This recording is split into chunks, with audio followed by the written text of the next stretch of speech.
Well, good Sunday morning, and thank you for watching Beyond the Headlines. Well, as city residents head to the polls, it's not just the candidates that they're choosing from, it's also the decisions that could shape how the city runs, looks, and operates. In the voting booth, voters will need to ask themselves one question 11 times. Shall the city charter be amended to? As it starts with each proposition. One, which extends residency requirements for potential council members from 90 days to 180 days. That's followed by proposition number 2, which is a response to the fallout of a recent election outcome. Proposition number 3 would allow council members to return to their old city jobs. And Proposition 4 deals with eligibility of holding office in the face of a recall or conviction. Now, in the next set of propositions, 5 calls for the mayor to vote, 6 would give the mayor the power to veto at the same or next meeting, and 7 would require the recommendation of the city manager and raises the number of votes needed to remove several city positions. Lastly, 8 would also raise the number of votes to remove the city manager. Now, in the final set of propositions, 9 would add another municipal judge, 10 deals with proposed ordinances, and 11 looks at nepotism and hiring in the city. Well, to help break down the ideas behind these proposals is City Charter Revision Commission committee member, Judge Alfonso Ornelas. We also goes by Boyer. He's a former municipal judge for the city of Laredo. And of course, we have with us our KGNS General Manager, Luis Villarreal. Thank you all so much, of course, for joining us again this Sunday morning. Judge Boyer, you sat on the commission that worked on the revisions to the city charter. So we appreciate having you with us this morning. Before I get started, Mindy, Luis, KGNS, thank you so much. This is a very important topic, and it's something I think all Laredoans should be looking at. Yeah. To answer your question, yes, I'm honored. I was the chairperson of an incredible committee. If I could briefly just mention who was on it, we had Andrew Caranco, we had Dr. Maria Reyes, we had Roque Vela, we had Christina Hale, we had Henry Souvenier, we had Cliff Killam, we had Jack Byam, and we had Tanya Benavides. So you had people from all areas, educators, developers, owners, prior city employees. So it was quite a distinguished group. Who chooses these individuals, Boyer? You get appointed by the city councilman, and the mayor gets to appoint one. So each one gets one appointee. That is correct. Now, when you go and you serve and you show up for the very first time, do you need to have a little bit of background on city charter, or are y'all given, kind of the rules of what's going on? Because it just seems like this is a very eclectic group of people, very stout business folks and educators, like you said, but do they know? Do we all know what a city charter really does? You know what? That's a great question. And I felt the same way. And they said, okay, you're to be the chairperson. You go, how? They're all great. Everyone there is great in their own aspects. But everyone shared one philosophy, and it came out apparent. We really love this city. I mean, we all have deep roots. Even knowing you, I know the Trust family, the Caso family, the Verial family. We're all, I think, we're related somehow. Our Uncle Adam married your Aunt Eve, and we're family. Somehow we're all family. But everyone had that philosophy. How could we make it better? How could we make participation better for the community? And once you had that common thread, things really started to flow. It was an incredible experience. So, but is there? I guess one of the questions that I had is the entire charter open for review? Are you given guidance as to, hey, we need to look at this or whatever, or is it okay? You guys sit down there and let's talk about what could be adjusted or amended. It was open. It was open to everything. There was discussions from, how about we make the bridges their own kind of department, their own board, have them vote themselves. Everything was being looked at. Interesting. So that actually was one of the issues we had to deal with, because you start very broad and you start filtering. Okay, there's a common thread here. What are we trying to fix? And that's how we found the parallels. You get started on that. Well, we also want to mention that Sergio Mora, our political contributor, is joining us via Zoom. Hi, Sergio, and happy birthday, Sergio. Thank you so much. Absolutely. Good morning, Judge. Well, we wanted to get started with the first proposition. I know, we kind of wanted just to give our viewers just a pros and cons on each one of them as quickly as we can. So if we can start, number one talks about extending residency requirements for council members, correct? Yes, and one of the things that the commission was looking at was to have the person have a vested interest in it. Okay, you have to live there for a while.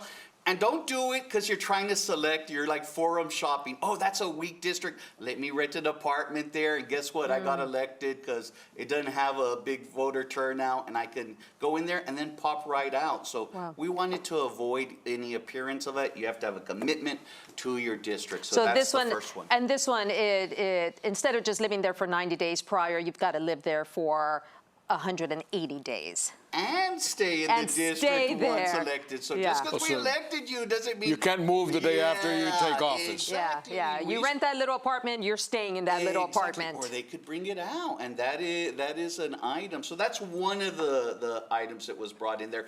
Yeah. You know what, Minnie? I'm gonna give you a pro and con on each one. Like the first one, that's a good reason. The other con we're seeing is there'd been council members who had fires in their house, and there might not be rental in that area, so how do you? So you don't have to own property. No, you don't. No, you don't. You just have to live there. Yes, and you register there. So what constitutes register? Okay, I registered to vote. That's my address. That's where I hang my hat at night. Wow. Got it. Okie doke. Proposition 2, delayed oath 1 year does not equal full term. What exactly does that mean?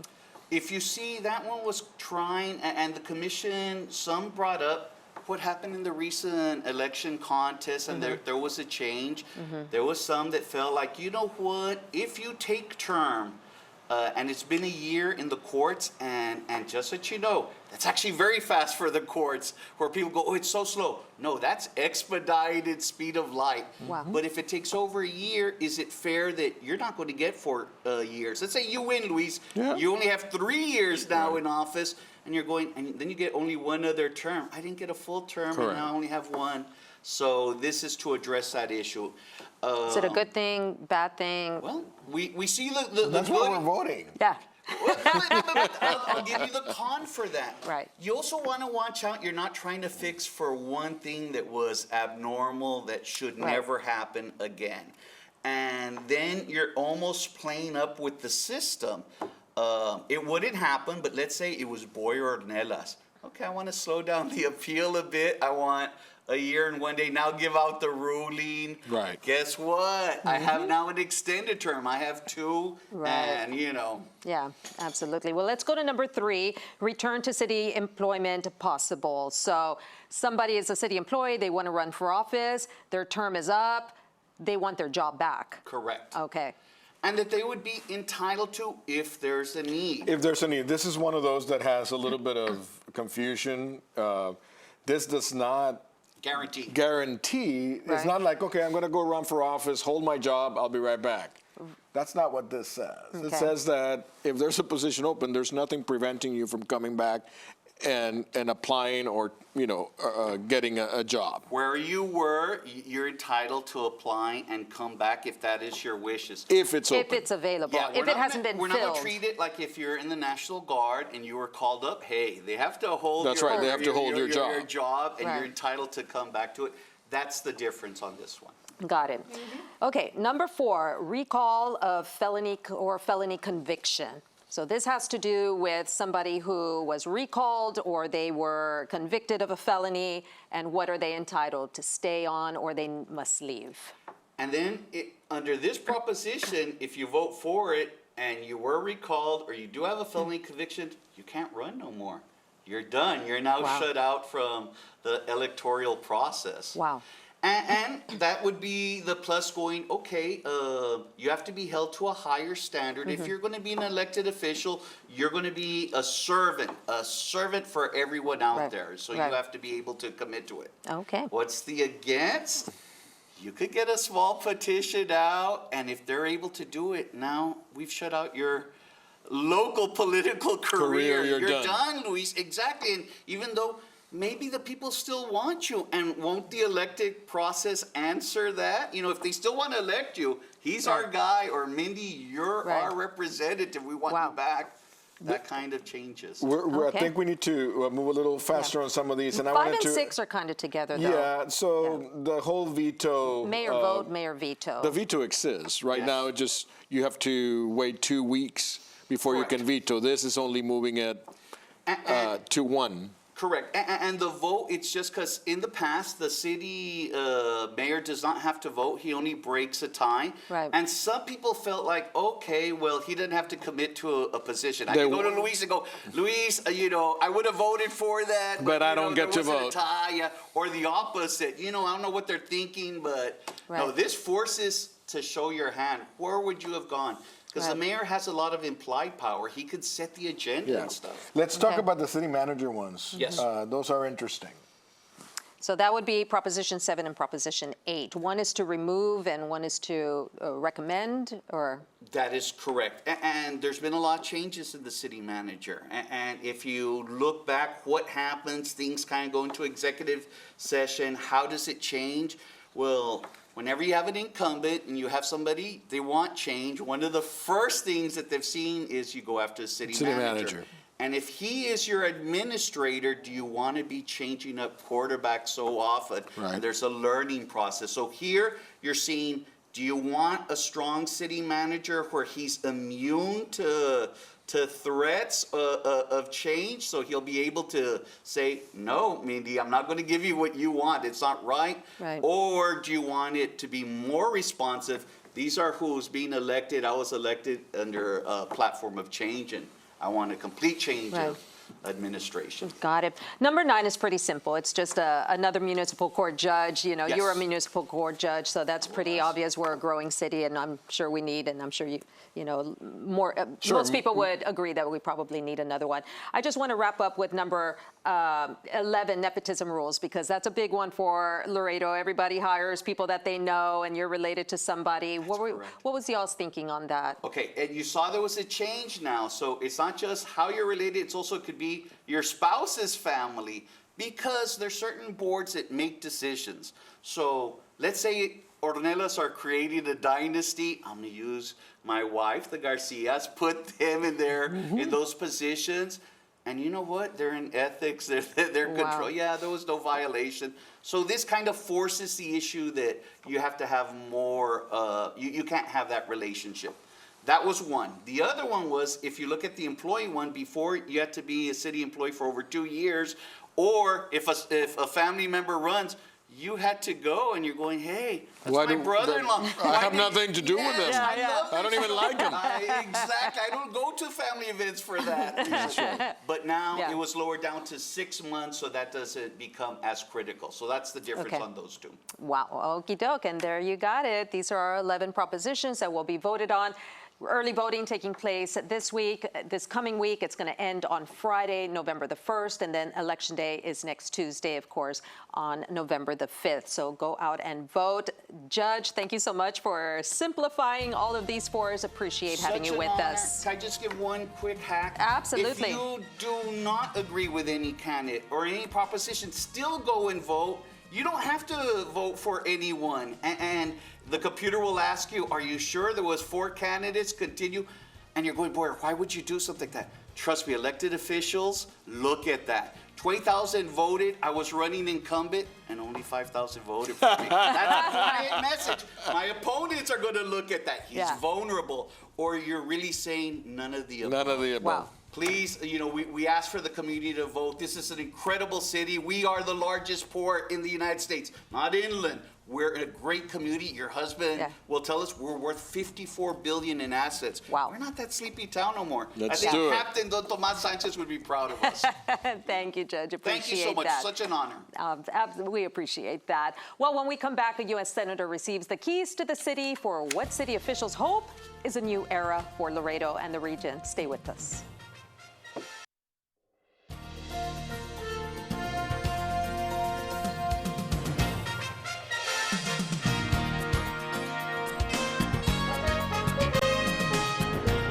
This past Wednesday, Senator Ted Cruz was awarded the key to the city for his efforts in supporting international trade and Laredo's future. Now, before the ceremony, Cruz met privately with U.S. Congressman Henry Cuellar and Nuevo Leon Governor Samuel Garcia. Now, the meeting focused on growing trade between the U.S. and Mexico, with Laredo playing a key role as a major port of entry. Cruz highlighted the World Trade Bridge, Laredo's role as the largest land port, and his fight to bring high-paying jobs to Laredo and the state. And if it was all business during the day, it was campaign mode at night. The National Democrats have gone crazy. I'm here to tell you right now, Webb County is turning red.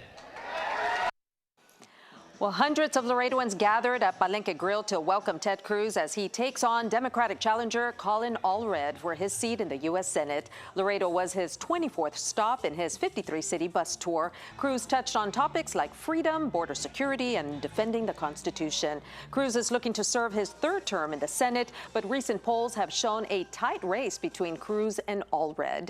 And that is where we are going to get started. Luis, of course, Serge is joining us by Zoom out of Austin. Welcome, Serge. What did you guys think about that? You know, let's start with the key to the city. So I was actually at the ceremony where Senator Cruz received the key, and in contrast with the campaign speech at night or whatever, at this ceremony, I mean, Henry Cuellar was there along with representatives from Senator Cornyn's office and obviously a lot of important figures from our community. And it was not a partisan celebration. It was an example of collaboration, both between our congressman and the senator, and everything that has taken place, in particular as it relates to international trade, and more specifically about the expansion of the World Trade Bridge and about the new permit that was issued for the 4-5 and a couple of other bridges on the border. And so the tone of that ceremony was very cordial and very business-like. So it's nice to see for a change that politicians can be on the same page about certain things. So. A lot of folks have come out, though, saying that Cruz does not deserve the key to the city because of what he's done in the past when he fled Texas, when we were, you know, dying of our freeze, and he was enjoying and basking in the Caribbean. Cancun. Cancun, only exactly. friends of ours like Serge are concerned with That's that. right. So, you know, and so. you know, the more money that gets spent trying to highlight something that happened 4 years ago, I think it's money well spent because I don't think it's going anywhere. But that's a different story. What do you think, Serge? I agree. I mean, Ted Cruz, we've seen him in Laredo way more than I would like to, but that's a good thing because he has been very active in especially in strengthening our trade infrastructure. So I think he deserves it. At the same time, the timing is probably not the best. I mean, it is early voting already. You could give him the key in a couple of weeks, and it wouldn't have had any effect on the optics of the election. I think he's not correct. I think Webb County is not going to turn red. But maybe the mayor should have waited. It's pinkish, Serge. It's pinkish. I mean, you see it all around town. Obviously, people were trying to give him a boost in his campaign. I mean, that was the biggest optic. Lots of people took away from that. I don't think I've seen as many pro-Republican signage and, you know, listen, you know, we can joke all around, but the reality is that there's been an effort made to bank on some of the conservative-leaning people in the county to move away from the left and more to the center. And I don't think you can deny that, my friend. I think you can see that it's pinkish, maybe not red. But I'll tell you what, also, an observation is, for the first time in a long time, a Democratic U.S. Senate candidate has not visited Laredo at all. Who's that? So, Colin Allred. And why do you think that is? I'm not sure. I mean, is he taking Laredo for granted? I mean, I think that he will win Laredo, but I mean, if the Democratic Party wants Webb County to remain solidly blue, our U.S. Senate candidate skipping Laredo is probably not the best Not idea, the best especially when the idea. Republicans are so active down here. Yeah, I agree, Ted Sergio. Cruz has been here like 10 times. Yeah, I Huh? agree. I agree with you. I think that it would have been nice had we seen Colin here in Webb County at least, at least once during the 2-week early voting time. It would have been nice for folks to have gone out and get to meet the man, other than just seeing him on TV.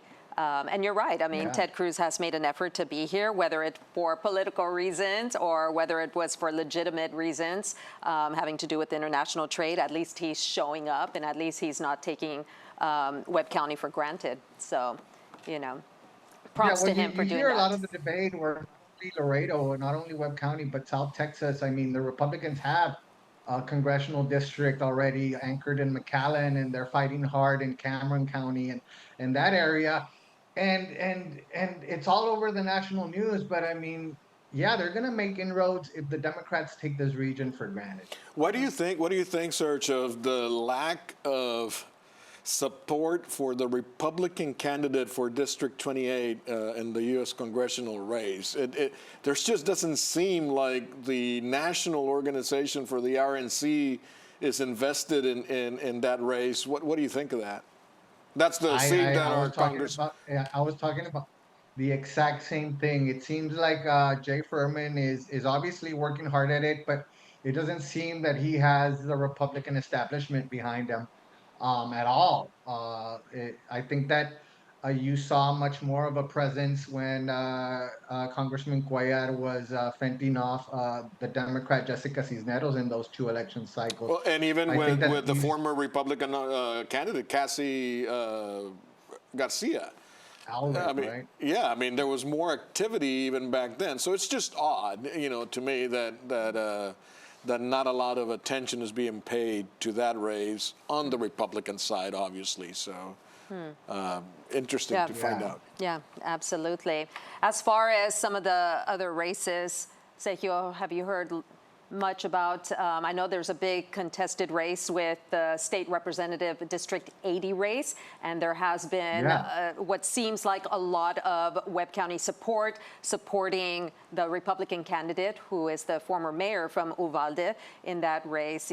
Lots of folks have kind of talked about that over the Democratic challenger. Yeah, we've seen a very interesting dynamic play out. That district is one of the most important for the Democrats at a statewide level. It's only one of the few districts that can be considered a swing district in that it could go either way. Most of the districts in the state are drawn to such a point that the Republicans are sure to win and the Democrats are sure to win in their districts, and the battle is in the primary. This is one of the rare ones where the Republican and the Democratic go either way. The Democrats have held it for over a couple of decades. Yeah. And the it's leaning Republican. And what we saw is in Webb County, for whatever the reason, a lot of Democratic elected officials have decided to support the Republican candidate, whether their own internal political calculations or because they're not happy with how the primary results ended up. Yeah, I've never seen so many Democratic elected officials Defections. and leaders defect to support the Republican candidate. Right. And I mean, Greg Abbott was down here with the Republican candidate, Right. and that says a lot, meaning that McLaughlin, to get Abbott to come down here, he for sure pledged that he will support Greg Abbott's voucher plan, which is extremely important to Abbott. So all of the Democrats that are supporting the Republican, you're actually supporting the Republican. You're helping Greg Abbott enact vouchers and just expand the All Republican right, that's majority. enough of a campaign speech. Let's go. Okie doke. And just for our Yeah, viewers it's out not there, good. Not good. that Texas seat is currently held by State Representative Tracy King. He is a Democrat. He's Who's been there for retiring.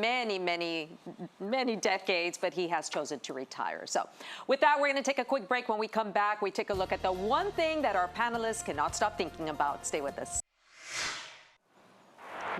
Welcome back, everyone. Well, in the time that we have left, Serge, you do not get a one thing today. Because we have decided that our one thing is happy to say happy birthday. birthday to you.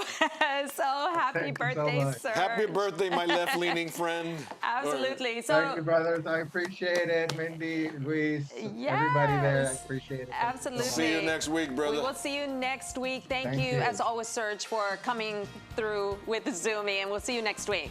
And thank you to our viewers for joining us in this segment. We'll see you next week as well. Go vote! Early enough.